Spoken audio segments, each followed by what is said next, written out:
Hello అండి, నేను మీ doctor Giridhar. ఈరోజు మనం ఫ్రోజన్ షోల్డర్ గురించి తెలుసుకుందాం. సో ఫ్రోజన్ షోల్డర్ అంటే మన భుజం కండరాలు బిగుతుగా అయిపోవడం. సో చాలామంది షుగర్ పేషెంట్లు కామన్ కంప్లైంట్ చెప్తుంటారు. డాక్టర్ గారు, మా చెయ్యి భుజం నొప్పిగా ఉంది, చెయ్యి లెగవట్లేదు, కొంతవరకే లెగుస్తుంది అని చెప్పి చెప్తారు. సో దాన్ని ఫ్రోజన్ షోల్డర్ అంటారు.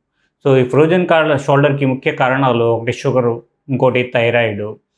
ఒకసారి షుగర్ థైరాయిడ్ లేకపోయినా కూడా నార్మల్ పీపుల్కి కూడా ఈ ఫ్రోజన్ షోల్డరు వచ్చే అవకాశం ఉంది. సో ఈ ఫ్రోజన్ షోల్డరు షుగర్ పేషెంట్లకు ఎందుకు వస్తుంది అంటే, సో మన బ్లడ్లో షుగర్ ఎక్కువైపోయి కణాలకు అందకుండా బ్లడ్లో మన అడ్వాన్స్డ్ గ్లైకోజన్ ఎండ్ ప్రోడక్ట్స్ అనేవి కనెక్టివ్ టిష్యూస్ ఫామ్ చేస్తాయి అన్నమాట.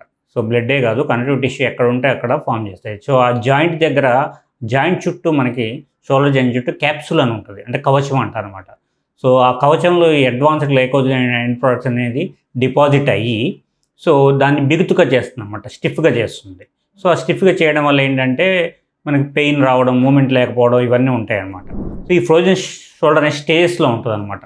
సో ఫస్ట్ పెయిన్ఫుల్ స్టేజెస్ అనమాట. ఈ కొన్ని నెలల వరకు ఉంటుంది అన్నమాట. భుజం కదిలిస్తుంటే నొప్పిగా ఉండడం అట్లా ఉంటుంది. సో దాని తర్వాత నెక్స్ట్ వచ్చేది స్టిఫ్నెస్ స్టేజ్ అనమాట. అంటే బిగుతుగా అయిపోద్ది అనమాట.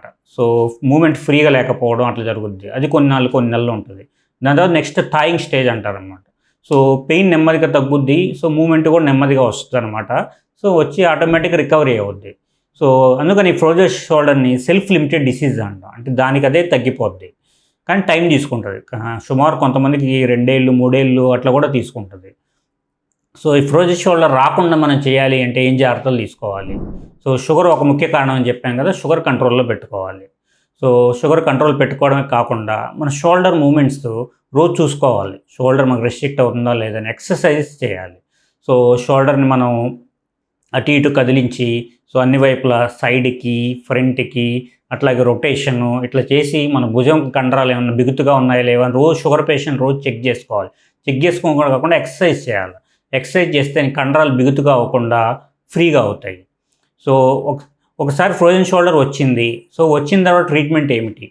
సో ఇందాక చెప్పినట్టు ఆ పెయిన్ఫుల్ స్టేజ్లో పెయిన్ కిల్లర్స్ ఇస్తాం అనమాట, అంటే ఎనసైడ్స్ అంటాము. సో దాని ఏంటంటే మనకి షోల్డర్కు ఉన్న పెయిన్ని తగ్గిస్తుంది. ఒక్కొక్కసారి ఏంటంటే మామూలు ట్యాబ్లెట్స్ ఇచ్చినా కూడా పెయిన్ తగ్గదు, సివియర్గా ఉంటుంది. అప్పుడు వాళ్ళకి జాయింట్లో ఇంజెక్షన్ ఇస్తాం, స్టెరాయిడ్ ఇంజెక్షన్ ఇస్తాం అనమాట. సో దానివల్ల పెయిన్ రిలీఫ్ వస్తుంది. సో మెయిన్ ట్రీట్మెంట్ వచ్చేసి ఫిజియోథెరపీ. సో ఫిజియోథెరపీ అనేది మనం ఎంత బాగా చేస్తే మీకు రికవరీ అంత తొందరగా ఉంటుంది.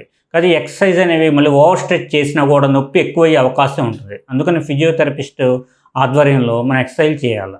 సో వాళ్ళు various movements, exercise, stretching exercises చెప్తారు. సో అవి మనం కొన్ని నెలలు కనుక ఎక్సర్సైజ్లు చేస్తే మనకు అది కండరం బిగుతుగా ఉన్నది ఫ్రీగా అవుద్ది అనమాట.